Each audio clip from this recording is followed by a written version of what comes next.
Ram Sarvebhyah. Welcome to learning to chant Sriman-Narayaneeyam, class 107.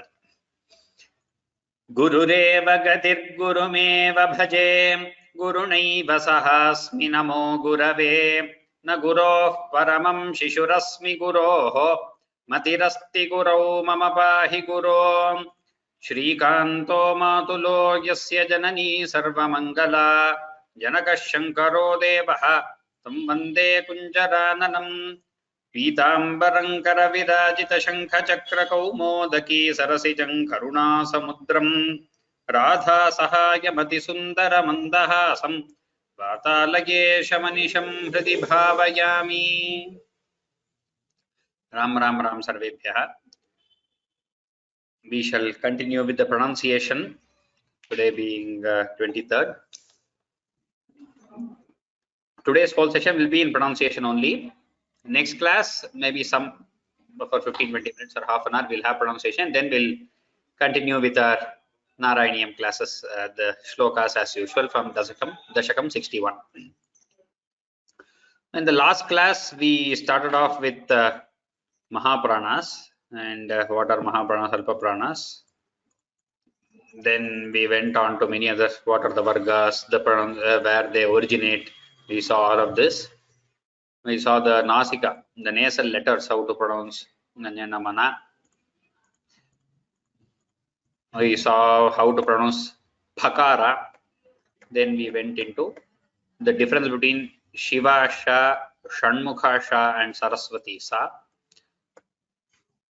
Then we just saw a few example verses on Hrasva, Dirgha and Mahapranas.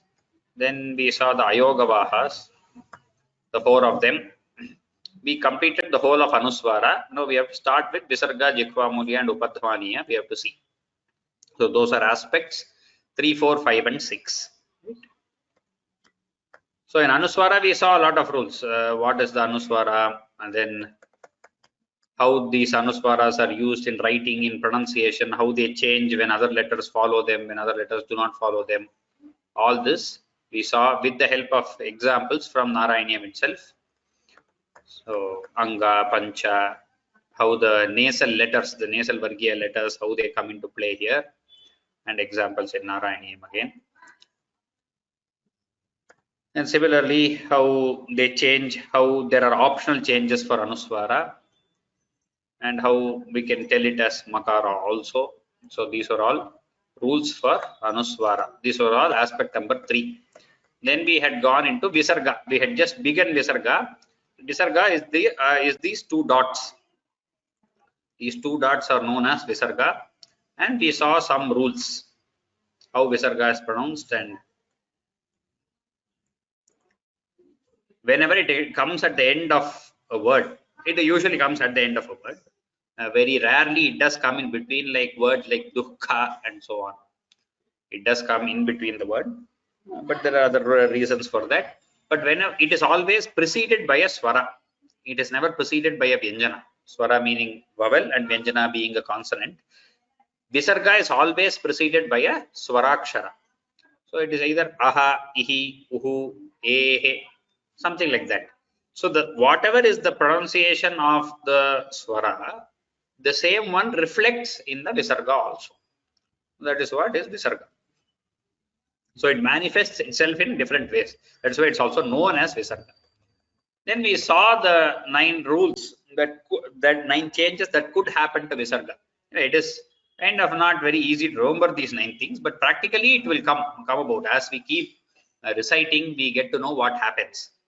So we need not remember all these 9 rules. It is not, as I said last time, this is a theory session which should help you in the practical session. So the aspects, the rules 8 and 9, which are aspects 5 and 6, are Jikhva, Mulya and Upadhvaniya. The symbol for both, as you can see, is the same.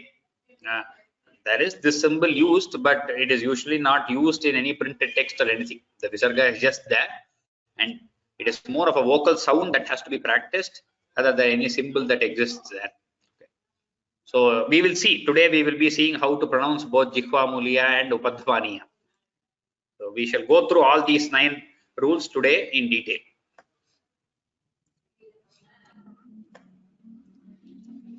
So last time I don't know whether we saw this example. Anyway, the first we just took an example from Narayaneeyam and we start off. Romanchoyam sarvato nasharire bhuyasyantah kachidanandamucha ascharyoyam kshvela vego mukunde dyukto gopair nandito vandito bhu. So, in all the places where I have marked with the violet color, all of them have visarga. Actually, there are a couple of places where I have not marked, like this takara here, this to here, there I have not marked. Otherwise, all these places have visarga, but they have changed. They have changed their forms in different ways. For example, the first word, it is romanchoyam. Romanchaha ayam is the first word. But there the visarga has changed to okara and akara has become that avagraha chinna. So it is type 5. It is one of the types of that visarga that we were seeing. Next we have sarvato na. It is followed by na. So sarvataha naha are the two words. That visarga has again changed to okara, which is type 2. From the previous slide, type 5, type 2, this is not some type that has been explained in some shastra or anything. The types that we have given in the previous slide, we are just assigning it to those numbers, nothing else. Then nash sharire, naha sharire, we pronounce it as nash sharire. Okay. Even though there is a visarga there, we add the extra shakara. We make it a dvitva shakara, twice shakara, nash sharire. So it is the first type that we saw in those rules. Bhuyasyantah kachidananda. So here the visarga is followed by kakara. Then that visarga changes to jihva muliya, which is like the H sound. Bhuyasyantah kachidananda murcha. Then next one is ascharyoyam is same as romanchoyam. Then kshvela vego is same as sarvato. Ukto gopaihi is same as gopair nanditaha. So that is a different type. Gopaihi nanditaha is there. Gopair nandito we said. The ra comes instead of visarga, the rakara akshara comes. The rakara akshara is also called as repha akshara. Repha. We call it as repha. It is a sampradaya, it is there in the shastras that just the rakara, it has a new word. We don't usually say it as rakara. Everything else we say akara, ukara, makara, kakara, and so on. Only for the letter ra, we call it repha. Repha, we say. So here, instead of the visarga, the repha comes. Gopair nandito vandito bhu. So like this, we have many different types. So this is just an example. One more well-known example is, everybody knows the shloka very well. Hardly anyone will not know this. Gurur Brahma, Gurur Vishnu, Gurur Devo Maheshwaraha, Guru Sakshat Param Brahma, Tasmai Shri Gurave Namaha. This is also very mispronounced shloka in a lot of places. Lot of schools have this as prayer, lot of institutions tell it as a prayer, but many people tell it in many different ways. It has so many mistakes. They say Guru Brahma, Guru Vishnu. So that rakara, they missed that repa. It is Gurur Brahma, Gurur Vishnu, Gurur Devaha. Then Guru Sakshat, where Sakara has a Dvitva. Then it is Tasmai Shri Gurave Namaha. Many people say Guruve Namaha, like in a regional influence. So, but here we are concentrating on Visarga. So we will see one by one. So all these places that are being underlined in some color, all of them have Visarga. First one is Guruhu Brahma. Again, that Visarga is changed into Repha. Gurur Brahma. Then Gurur Vishnu. The same kind. This Visarga is again changing to Repha. Gurur Vishnu. Again, Gurur Devaha. Same things, all three. But Devaha Maheshwaraha has a different kind. There the Visarga changes to Okara. Devo Maheshwaraha. Then Guru Sakshat. There Visarga becomes Sakara itself. Whatever is following, like Shakara, Sakara itself is being Guru Sakshat. Param Brahma, Tasmai Shri Gurave Namaha. So we have seen most of the types here. 2, 3, 4 we saw, in previous we saw 5, 1 and all. So all these different types we are seeing. Till now, if any doubt is there, you can ask. If anybody raising hand, you can raise your hand and ask. or we'll finish Visarga. Then anyway, you can raise your hand in between, but we'll finish Visarga. Then I will ask for anything. Ask for people if there are doubts. So here, this is another example. Now we are moving into, we have seen most of the rules as we go along. We have seen while teaching itself, those rules, though we don't know the rules, that has been correctly pronounced, and you all would have heard it. You are pronouncing most of those kind of pronunciation are being rightly pronounced. But this particular rule now that we are seeing on this slide, it has to be remembered very well. Okay. So tasmin kale kaliyaha shveladarpat. This comes in the Kaliya Mardana. Kaliyaha has to be said very properly. It is start Kaliyah Shveladarpat. That Visarga has to be completely pronounced. Why? When it is followed by Ksha, the particular letter Ksha, not any other letter. This is a specific rule for that specific letter. Not any letter, not anything. It is not a general rule at all. It's a specific rule for the Ksha letter. If Visarga is followed by Ksha, then it has to be pronounced in full. It should not be said in halfway, or you cannot make it Akara, Okara, Ikara, nothing. It has to be pronounced as Kaliyaha Shveladarpat. Then last line, Tire Vriksha Vikshataha Shvelavegat. In both places, if you see, the Visarga is followed by Ksha. Rarely are recording, that's how we have taught it. But it has to, we have to understand this very well when we see a new context, because we would have made mistakes in previous shlokas also. For example, here we have a well-known example. So this Udbhavaha Shobhano Deva Shri Garbha Parameshwaraha. Most of us are familiar with Vishnu Sahasranama. So this line comes there. Udbhavaha Shobhano Devaha. So many people, they say Udbhavakshobhano, they leave the Visarga, or they will say Udbhavakshobhano, something. But there is a Visarga. It is Udbhavaha, and then Shobhanaha is the next word. So it has to be said as Udbhavaha Shobhano Devaha. However fast you are reciting Vishnu Sahasranama, however slow you are reciting, that is how it has to be recited. That Visarga has to be told in full. Sometimes it might feel like it is not fitting into the raga. Something is going wrong, a little mistake is coming, but that is not the case. When it has to be pronounced like that, it has to be pronounced. So you have to say Udbhavaha Shobhado Devaha Sukhaha Kshami. So this again comes in 12th chapter of Bhagavad Gita. Sukhaha Kshami. Dveshta Sarvabhutanam Maitra Karunayevcha Nirmamo Nirahankaraha Samadukha Sukhaha Kshami. So Sukhaha, Samadukha Sukhaha Kshami is there. So that Sukhaha Kshami has to be said as Sukhaha Kshami. You can't say Samadukha Sukha Kshami. That is wrong way of pronunciation. You cannot pronounce as Sukha Kshami. It has to be Sukhaha Kshami. That's how it has to be pronounced. There's no other way of going about it. So this has to be underlined and kept in mind very well, because this widely mistaken pronunciation. Whenever Visarga is followed by Kshakara, it has to be pronounced in full. So that is something to keep in mind. We have seen aspect 3 and 4 now. 4 was Visarga. Aspect number 5 and 6 are Jihvamuliya and Upadhvaniya. So now here we will see both Jihvamuliya and Upadhvaniya. Asaktankila mataram pratipituh krodha kulasya jnaya. This comes in Parashurama Avatar. Pituhu Krodhakula Syajnaya. Here we shall spend some time. So this Pituhu Krodhakulasya is there. So Visarga is followed by Ka, the letter Ka. Okay.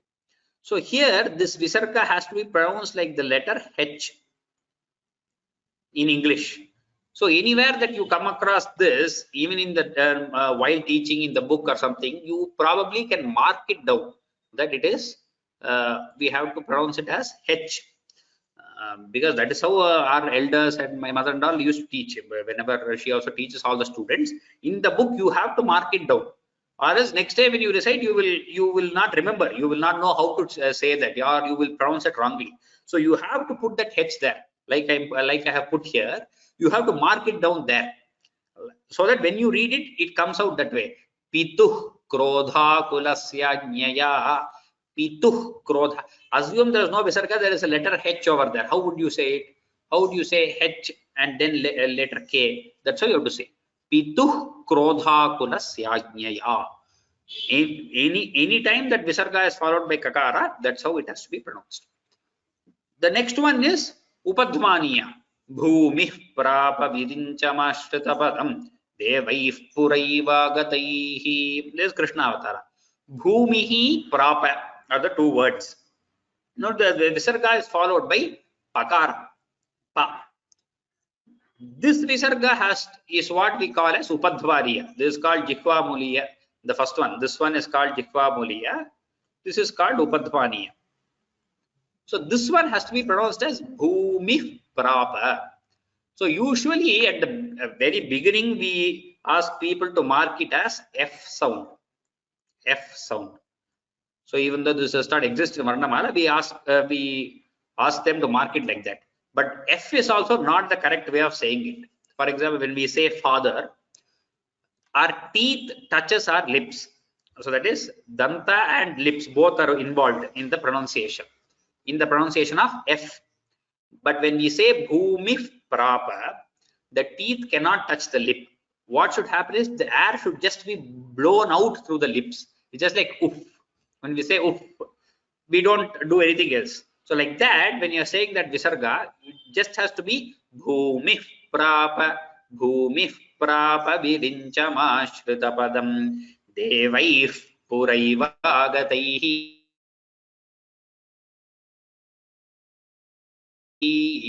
Devaih puraivagataih. So that it has to come both by listening and by practice, nothing else. But for identification, for remembering that this is how this has to be practiced, it is good to mark it down there that this is how this has to be said. You can mark it down as F, but you know that it should not be said exactly like that. It's a little different. Okay. Bhumih prapa virinchamashritapadam devaih puraivagataih. So hope these two are clear. Okay, I think I have one more example. Atref puttataya is also the same. Again, this is also upadhvariya. This comes here. You can mark that also as F. Though we have to remember that the pronunciation is not F exactly.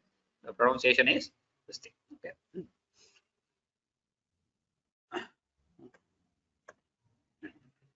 Okay.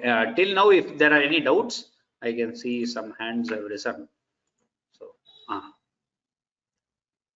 Vidya Lakshmi, then Venkateshwar. Namaskar. Namaste.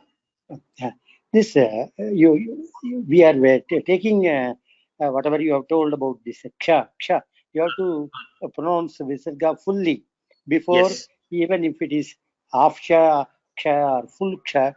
But yes. What is the logic? What is the logic behind that? Because ksha is a compound consonant. Samyukta akshara of ka and cha. Yes. So it should follow that jihva mulya, isn't it? No, see, all rules will have exceptions. So yes, you are right that this ksha here is the compound of ka and sha. Yeah. Ka and sha. Ka preceding sha. Something happened. Yeah. My mouse said something has happened. Yes. Ka preceding sha, you're right. So it is kakara plus shanmukha sha. Shanmukha sha. Shanmukha sha. This is the two letters which make up ksha. You are right. But the visarga rule of kakara does not apply for shakara. So that is an exception. All whatever rules you take.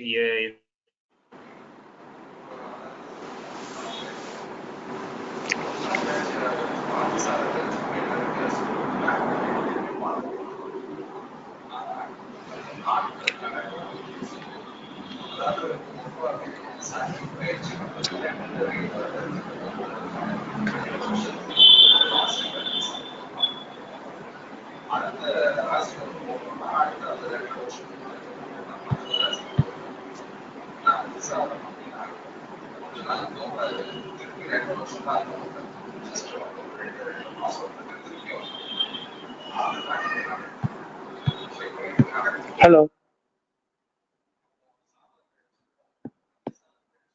Frozen, sir. It is frozen. Image is frozen.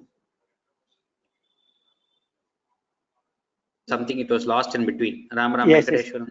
Your Yes. image is frozen. I think now it will get better.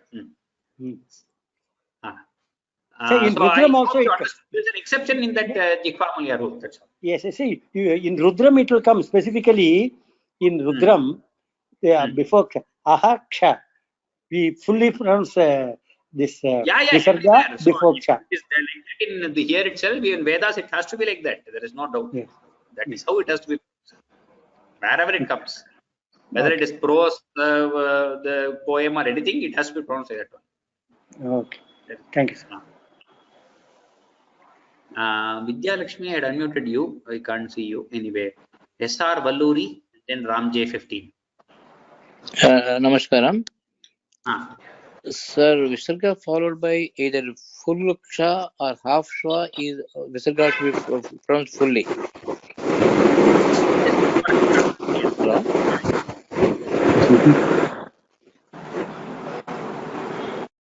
Hello? That is how it. Yes, yes. Yeah, Tasmin Kale Kaliyaha Shvera Darpat. Yes, that's why both example here are half shakara. There are other examples also where we have seen full shakara. Whatever it is, it has to be. Bhakti Yogam, Sukakshami, Bhakti Yogam, the full shakara. Yes, as we see below, yes. Yes, yes. Thank you. Thank you. Ram J15.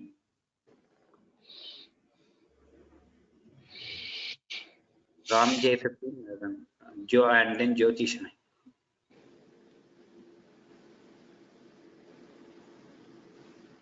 Jyoti Shanai, yes. Ram Ram Guruji. Ram. Yeah, I have 2-3 questions. In this one, Tasmin Kale Kaliyah. Now, when I learned the Bhagavad Gita, the way I would pronounce it, suppose this was there in the, was Tasmin Kale Kaliyah, means the part of the K is heard. Am I right? Kaliyah Shvela Darpa. No part of the K. You just treat it as two separate words. Kaliyaha. Oh, okay. Shvela. So Kaliyaha and Shwe is KS, means the pronunciation comes as KS. Shwe, like that Ksha is actually KS. So it is Kaliyaha Shwela Darpat. Is that correct? Yes, Kaliyaha Shwela Darpat. Okay, Kaliyaha Shwe. And so that we can take a pause a little bit after that, a split second. You have to take a pause. Okay. Now the next sloka, the other sloka which you said about fur, can you please display that? The aspect 6.1, Bhumi Pitu Kroda, the Pitu, that one, not this one. Yeah. Now in this, Asaktam Kila Mataram Prati Pituhuk. Now in this there is a K which is heard, right? Pituhuk. No, see, you should not assume that Visarga is separate. It is Pituh Krodha Kulasya Jnana. Okay, because I had learned Bhagavad Gita elsewhere, and in that she always said that the K has to be, you don't do Pituhuk, you say Pituk Krodha, like that. Pituh Krodha, that's what. H, assume that it is Ukara followed by H and then by K. That's all. If there is a H and a K, however you pronounce it, that's how it has to be pronounced. Okay. Together. Here also you can take a pause. For example, actually this aspect, both Abhimaniya and Vishwamaniya, both of them, you can allow the visarga, that is, you can pause there and then continue. You can say Atrehe Putrataya Pituhu Krodha Kulasya Jnaya. That is possible, that is allowed. But usually while telling together, it is you have to, if you say it together, it will be nicer to hear, and therefore if you say it together, you have to say it this way with the H and with the so it's like Atref Putrataya. Am I right? Atref Putrataya. So this is again an optional rule. Yeah. Now Pituk Krodha Kulasya is Pitu. when you say it together, you have to make Your voice is breaking, can't hear you, Guruji. breaking. Yeah, voice is breaking. I'm not. Guruji, namaste. I'm I not just want to able. thank you. When there is a visarga coming between two aksharas like du and the, dukkha, how is that pronunciation to be done? We can't hear you, Guruji. Again, it is exactly dukkha is one of the main examples.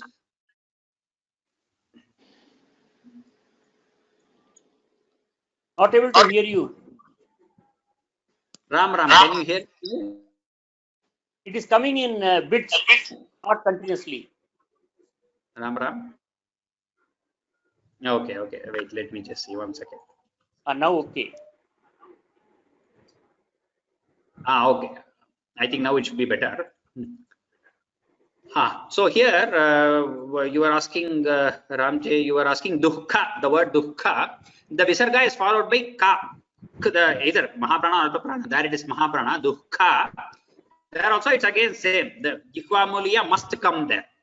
You don't have an option because it comes in between the word. So you can't say duhu and then ka. You have to say dukkha. You have to say together. Dukkha has to come.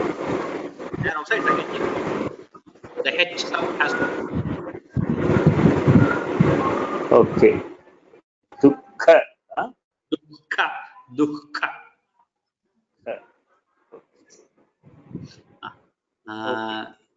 Kal Krishnan Mahodaya. Good morning. Good morning. In the Upadmaniya case, it is noteworthy, notwithstanding the fact that fa doesn't exist in Sanskrit, but yes. fa is somewhat closely pronounced in the case of Upadmaniya pronunciation. Is that true? Yes, very close. Yes, that is correct. Actually, when we were young, my mother used to say, just pronounce the fa.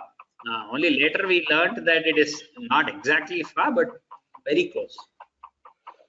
And also, the other point I just want to make is for those who have difficulty with the Jihvamulya and the Upadmaniya, you have to go ahead and put the ha in Sanskrit in the first case and fa in the second case. So correct. So that is what when we are young and when we don't have to get into so much technicality, that is how we are taught as children. That's how we are taught. Very good. Thank you. That's just my comments. That's all. Thank you. Have a great day. Thank you. Srimati SMT dot. You can unmute yourself. Namaste, Ram. My name is Krishna. My name is Krishna, actually. Okay. My doubt is regarding the Anuswara. Now, in Sanskrit, Anuswara is either a dot above a letter or ma with a halanta. That's how. No. Only the dot above the letter is called Anuswara. Ma with halanta is Makara. Okay. Now, the Chandra Bindu never. It doesn't exist at all in Sanskrit, is it right? As such, it doesn't exist, but we use that symbol to give it for nasal yakara and all. We use it. Okay. So when we write Om, the most common way of writing Om is with the Chandra Bindu. Is that correct? I think the other day somebody had asked on the question panel, I had said it, but the best in Samskrita, Om has to be written like this, as I am showing now on the screen. I will show it. You see it. This is how Om has to be written. Yeah, that is O. Ma. Okay, Makar. Oh, this is. All right. Okay. This is how Samskrita. This is how Om has to be written. But if very Om often is followed by something else, then this Makara might change to a dot here. But otherwise, if it is just Om, you're writing somewhere as title or anything, this is how it is. Oh, okay. So this is the right way of, correct way of writing. Yes. Thank you. Thank you very much. Kavirayani. Hari Om. Hari.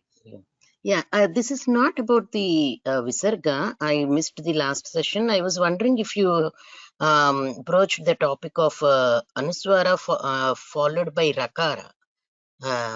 If there is any... followed by, yes. The Anuswara followed by Rakara is just the pronunciation is full Makara only.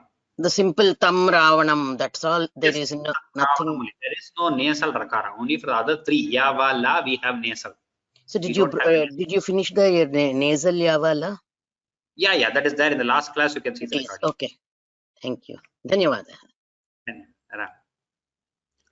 Chitra Tyagarajan and then Panchanadam Mahodaya.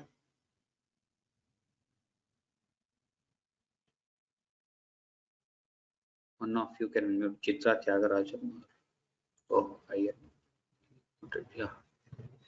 Chitra Tyagarajan or Panchanadam Mahodaya. Hear me.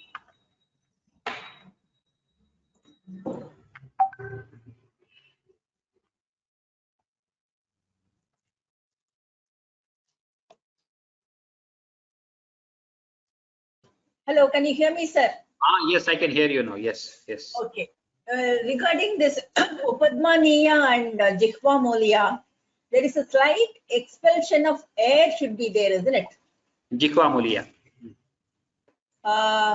Jihva Moliya, Atreh Putrataya. Atreh Putra, between the lips, without touching, when lips I'm not being able. touched, slight expulsion of air should be there, isn't it? Same way, Pitah Krodaha. Correct. From your throat, expulsion of air. There in Pitah Krodha, the air has to come from the throat. From the throat itself, there itself the word comes. Look, my question is, instead of having F and H, we can say the slight expulsion of air should be there. And the mari sonna konjam puriyum nenikren. I don't know, it's my... No, we can say anything, but that is not the point. When we have to mark it down on the book, we have to put some symbol there. So that is why I'm saying we can't mark down as there's some air. So it is actually the head sound. The Jihva Muliya is the head sound. That is not different from the head sound. Only the Upadmaniya is slightly different from the F sound, but some marking is required, which helps you say that that place has to be pronounced in that manner. That's all. Okay. That is that slight expulsion of air should be there, right? With the Krodaha. Visarga itself is leaving of the breath. So it is actually air. Visarga is only air everywhere. Okay. Thank you so much, sir. Thank you. Panchanadam Mahodaya.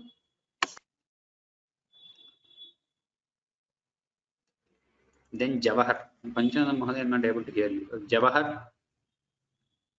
Namaskaram. Namaste. Actually, இது என்ன கேக்குறேன் அப்படின்னா this is okay, I'm enjoying all these discussions and getting enlightened. But இதுல வந்து initially, a thought occurred to me. There is a word called asti. Okay, asti. Asti has two different notations. One is first ti. Second one is second th that comes. The asti means okay, it is there. Okay, இருக்குன்னு அர்த்தம் இல்லையா? அந்த இன்னொரு அஸ்தி second இது use பண்ணும்போது அந்த எலும்புன்னு சொல்றோம் அது இல்லையா, போன் அப்படின்னு. அது அந்த என்ன எப்படி how to distinguish அந்த மாதிரி நிறைய வார்த்தைகள் இருக்காது. How does it get differentiate? So this is what we dealt with in Mahaprana. In the first class, if you go refer, there are a lot of examples that I have given why Alpa Prana and Mahaprana make a difference. First is asti, second is asti. So there is a huge difference. Okay. So the first class deals with a lot of examples like this. That is 2 classes before. Okay. So if you want other examples, you can refer that class.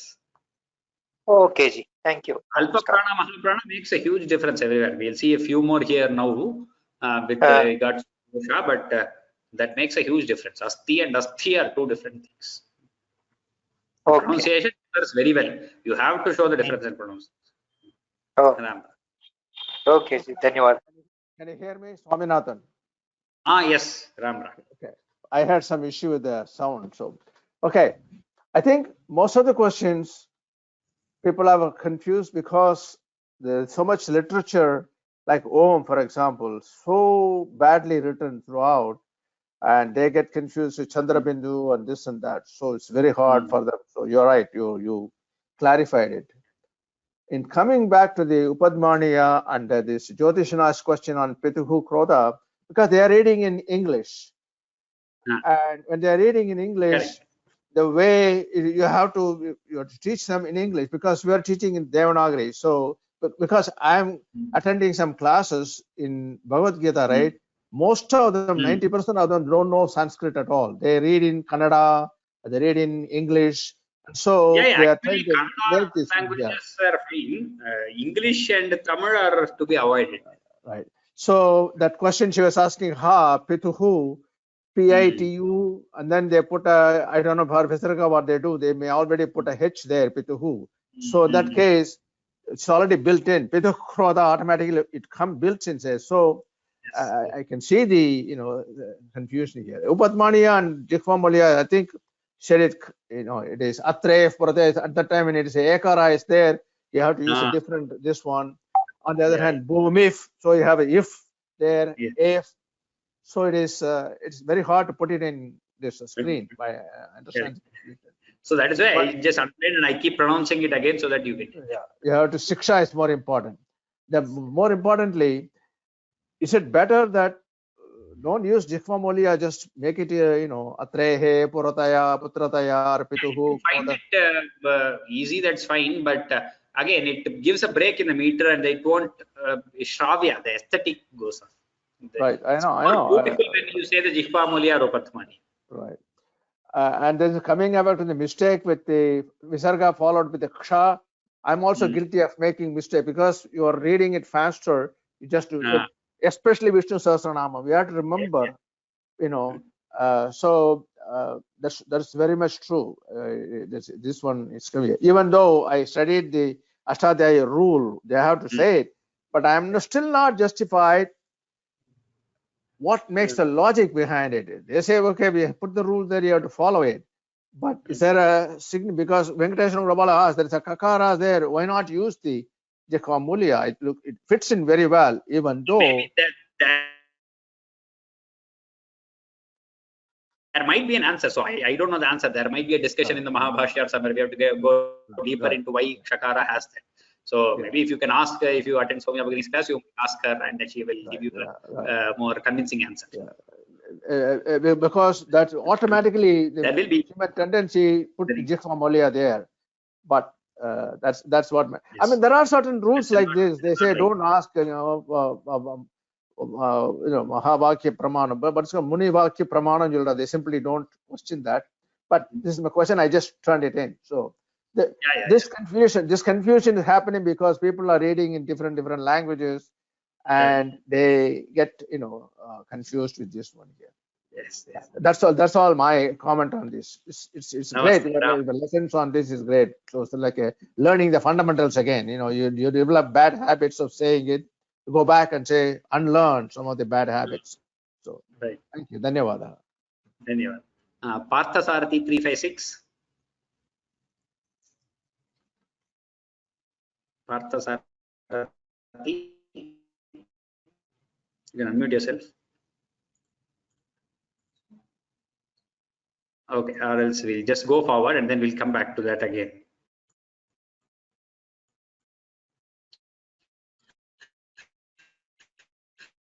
Okay, this whole slide is just a representation. It is a sum under Visarga.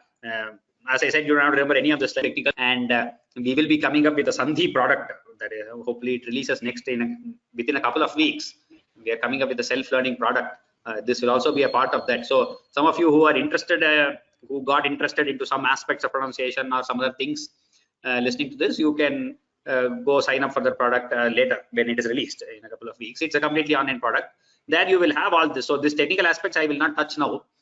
It is just whatever we saw. Visarga changes into all these 5 things, and depending on, there are many rules, many complicated rules that are there, many rules that you might have to remember. But as I said, all of this comes by practice. For example, Narayaneeyam, if you start reading it from end to end, if you are able to read it perfectly, all these will just come, like 90-95% of this will just come naturally to you. If you see some new shloka or something, you will know where that Visarga is, how to pronounce it, what will change to O, where the Visarga will not come, and all those things. You just have to get familiar with such shlokas, that's all.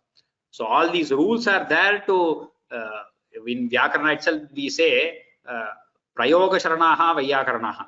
So whatever is the Prayoga, that is whatever is the usage, that is, for that the rules are made. Rules do not dictate what you should do. Because there was a Prayoga like that, rules are made like that. For example, Panini created this Ashtadhyayi. We do not follow Ashtadhyayi because Panini wrote down some rules. Samskrita was already being spoken in that manner. So Panini put everything in a very nice manner. He just arranged everything and created a set of rules. It is not that that is how only because Panini wrote we are doing Samskrita like that. That is not the case. So all the rules have come into picture because it was being used like that, because it was already being in use like that. So that we had to remember very well. So here also, though we have a set of rules, all this is there. We don't have to by heart this or memorize this. That's a different thing. If you're interested in Vyakarana Shastra, you can get into it and then you can do that in high school. So this slide is actually from high school grammar classes for children by Venkata Mahodaya. The videos are also there on our YouTube channel. For high school, they give this is there in the Vyakarana books, whether it be CBSE, State Board, or anything. And for Sanskrit grammar, this is there. So that time you have to remember, you have to go write which sandhi it is, what happens, and for examples and everything. But when you're learning shlokas, it just naturally, you just listen to the teacher, keep practicing it that way, you will know where what happens. That is the effort you have to put in practicing, listening. These two are the efforts that we have to put in. So this slide is just a summary of all that we have seen. So aspects till 6 we have completed. Aspect 5 was Jihva Mulya, aspect 6 being Upadhvaniya. Now we go on to aspect 7. This is a very important aspect for all Tamil and Malayali people. So this is important because it relates to Ghosha, which we call as the regional influence. In all many of the tests also you would have seen that many of the judges would have given you such feedback. So here let us take this example. Samsara bhayatah patu mrityor mrityu nrikesari. This is not from Narayaneeyam, but it's a nice example to be given here because of the context. The meaning here is samsara bhayatah, from the fear of samsara, this whole world, patu, may he protect me. Who? Mrityoho, from mrityu, that is from death. Mrityu nrikesari. Nrikesari means Nrasimha. So one who destroys mrityu, one who destroys death, may he protect me from this samsara bhaya. That is what this means. This whole thing means. The same thing, instead of samsara bhayatah patu, instead of takara, if we say dakara, both are from the teeth. As we have seen in that Vargiya Vyanjanas, both we use the teeth only. Okay, samsara bhayatah patu, bhayadaf patu. Okay, both are from the teeth. But there is a huge difference. If we say samsara bhayadaf patu, that means it will become giver of samsara bhaya, one who gives us all, pushes us into samsara. So the completely changes the meaning, becomes the opposite of what it should mean. So this was just like that Mahaprana case, asti asti. This we have to be very careful, because in Tamil we have only ta and then na. We don't have ta, tha, da, dha. That does not mean in Sanskrit you can say either ta or da, whichever. You have to be very particular. And while reading the shlokas, yesterday some of you might have attended the Mukundamala test. Many participants were there. I was judging. This is one of the main mistakes that we, even in Parayanam for Narayaneeyam or any other shloka test that we do, tests that we conduct. This is one of the main mistakes that we come across. This is called ghosha. Technically, it is called ghosha. The kind of a consonant with that voiced effect that you have. Ta is different from da. Da and ta. Similarly, ka and ga, pa and ba. So the first one is aghosha, the second one is ghosha. So it has to be very specifically, we have to differentiate both and pronounce it correctly. Or else the whole meaning can change like this. That too, mainly in such places where ta becomes ta, there is a huge change. Similarly for Mahapranas. So thakara and dhakara. Just because you have to give Mahaprana, you cannot change tha to dha. Siddhyartham, dharmartha kamamoksha siddhyartham. This we say in Sankalpa, we might be saying. When we are doing puja or any other Sankalpa, before that we say this. Instead of Siddhyartham, Siddhyartham means we want to get it, to attain that. That's what it means. Siddhyartham, Siddhyartham. Instead of Siddhyartham, if you say Siddhyartham, I want only half of it. Either Dharma and Artha, I don't want Kama and Moksha, or half of everything. it means very, it gives very funny meanings. Instead of whatever you intend to mean, it gives you funny meanings. Oh, I don't know whether my slide was not seen. Okay. Sorry. So this was that samsara bhaya part, and yeah, all of you were. This is samsara bhayatah patu, and this is dharmartha kama moksha siddhyartham. So instead of siddhyartham, if you say siddhyartham, again meaning will change drastically. Right? This is many songs we have already discussed in some aspects. Many songs that Vagayakaras have created in Sanskrita, many people make mistakes. But this Swagatam Krishna, Futukada Venkata Subbaya, there's one of lot of mistakes in this from the first time to last time. Even great singers, professional singers, very well-known singers who are known to pronounce most of it correctly, make many mistakes in this. That's why this was given. Nanda Gopa Kanda is there. So there, see, there is Gopa Kanda. 4 letters are there. Gopa, Ka, and Da. Instead of Gopa Kanda, if you say Kopa Kanda, that fellow is making some kind of kopa. He's getting anger. Then Kopa Gandha means some smell of anger. And Kopa Kanda means angry child. Gopa Gandha means smell of Gopa cowherds. Or if you say Mama Kanta Nanda, it becomes very weird meanings, very funny meanings you start getting. So you have to say Gopa Kanda. Can't be Gopa Ganda, Gopa Ganda. It cannot be like that. That is not how it should be pronounced. So we have to be very careful in pronunciation. And all this does not affect any meter or swara or raga, or nothing it will affect. We have to make our pronunciations better. That is how it has to be, nothing else. So this Ghosha aspect is very important. This aspect number 7 is extremely important.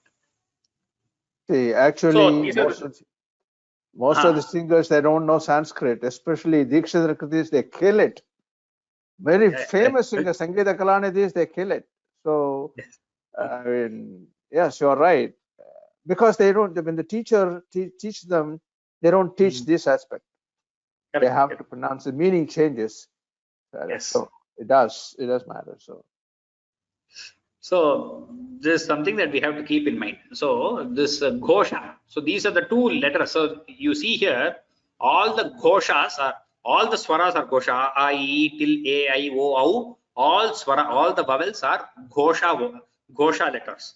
There are 2 letters. There are many such kind of classifications in Samskrita Varnamala, if you see. So one is Swara and Vyanjana was one classification. Now Ghosha and Aghosha are 2 is a classification. Or we can call them as Ghosha and Nada.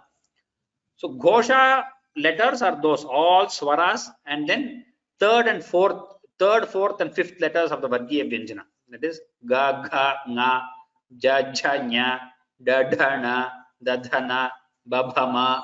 All these are Ghosha letters, along with Hakara. Everything is the first 2 letters, then Sha, Sha, Sa, Ha. All these are Nada letters, Aghosha letters. Ka, Kha, Cha, Cha, Ta, Ta, Ta, Tha, Pa, Pha, Sha, Sha, Sa. All these are Nada letters. So these 2 have to be seen, Ka and Ga.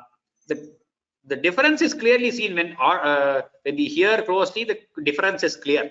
We just have to make effort to pronounce that in the right manner. Cha is different from Ja, Ta different from Da, Pa different from Ba. They are close. Yes, they all emanate from the same same organ of pronunciation. Those similar letters, but they are different. So that Ghosha is that aspect which makes them different. That has to be kept in mind. Okay. So till here in this Ghosha aspect, if there are any doubts, Guruji, this yeah, in Malayalam Varga is Devanagari, but somebody talked about that. Malayalam, the Varga, the letters are like Devanagari, but many people in pronunciation they pronounce it like that. I do not understand why in Malayalam, Malayalam Desha also such pronunciation happens, but that's how it is. Though the letters in Malayalam are the most comprehensive. It has also like Tamil, it has everything else also, but still pronunciation becomes like that due to regional, the way we speak. Yes. Swamiji, this Ghosha, Aghosha, Aghosha is without that sound. Ghosha is with sound. Ga, Gha, Ja, Cha, and all that. Swaras, Sarve Swara, A, I, E. Where is the Ghosha in that? Yeah, no. Ghosha with sound, without sound, we didn't say anything. It is swaras are also ghoshas. That's how it is. Ghosha does not need sound. Everything has sound. There is a voice. The difference between Ghosha, Aghosha, see, Ka, oh, I don't understand the difference. What is the difference between ka and ga? What is the difference between ka and ga? Oh, okay. That difference talking about, not Ka, Ka. No, not ka. No. That is Alpa Prana, Mahaprana. That is our first aspect. Okay. So here, see, Aghosha itself has both ka and ka. But what is Aghosha means? Ghosha means what sound? Is not sound Ghosha means?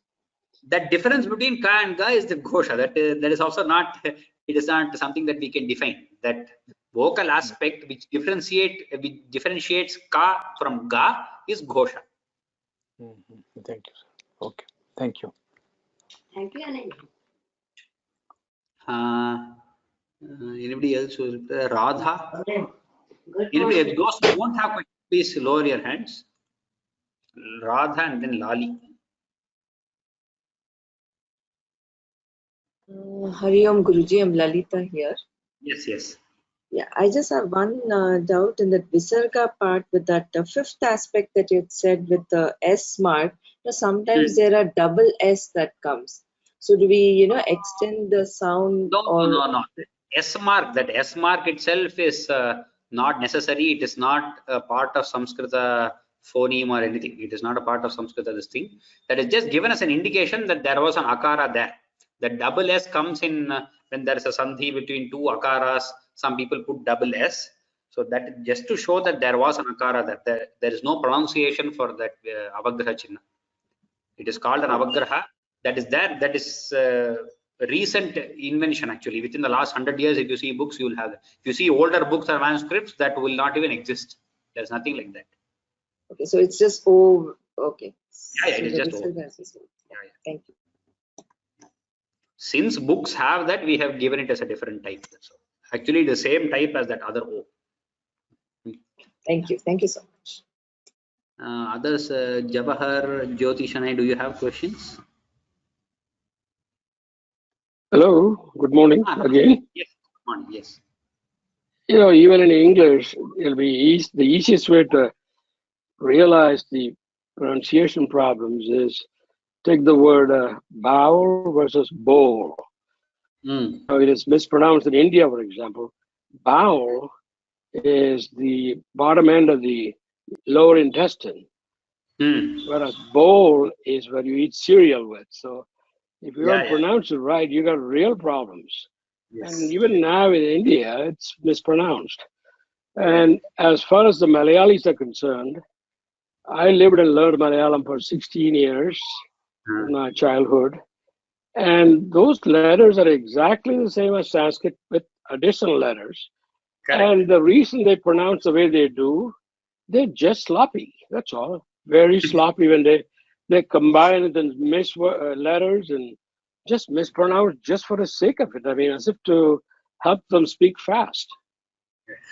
I think that's just with the Tamil, both Malayalam and Tamil says they're closely related. The way it has just gotten mixed up, even though Malayalam has all the letters, the language when we speak it or when we speak other language, it just becomes like that.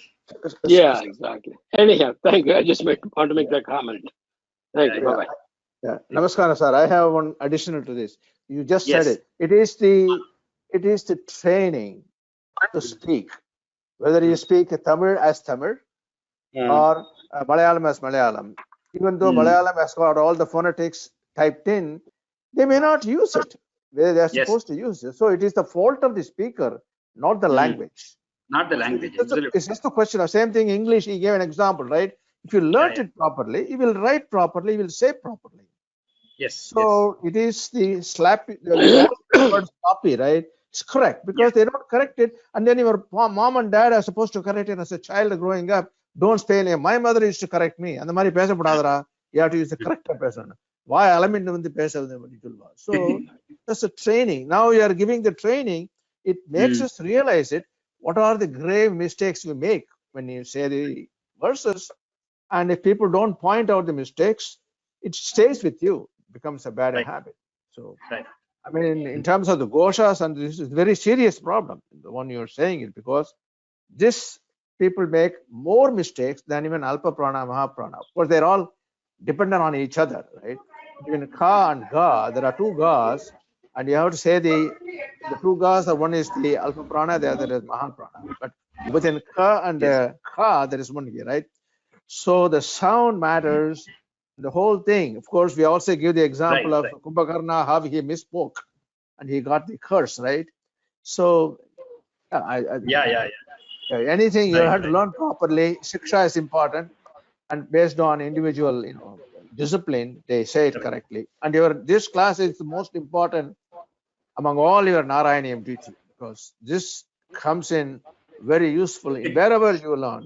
Not only Sanskrit. I think the take-home lesson is when you speak your Malayalam, you speak well. Make sure you speak that language well. Whatever language you speak, speak it in the right manner. Thank you. Dhanyavada. Yes, Guruji, one question, please. This Jihva-Mulya and Upadhvaniya, are they mandatory, or I can do without that? It is optional, but you have to give a pause if you're doing that.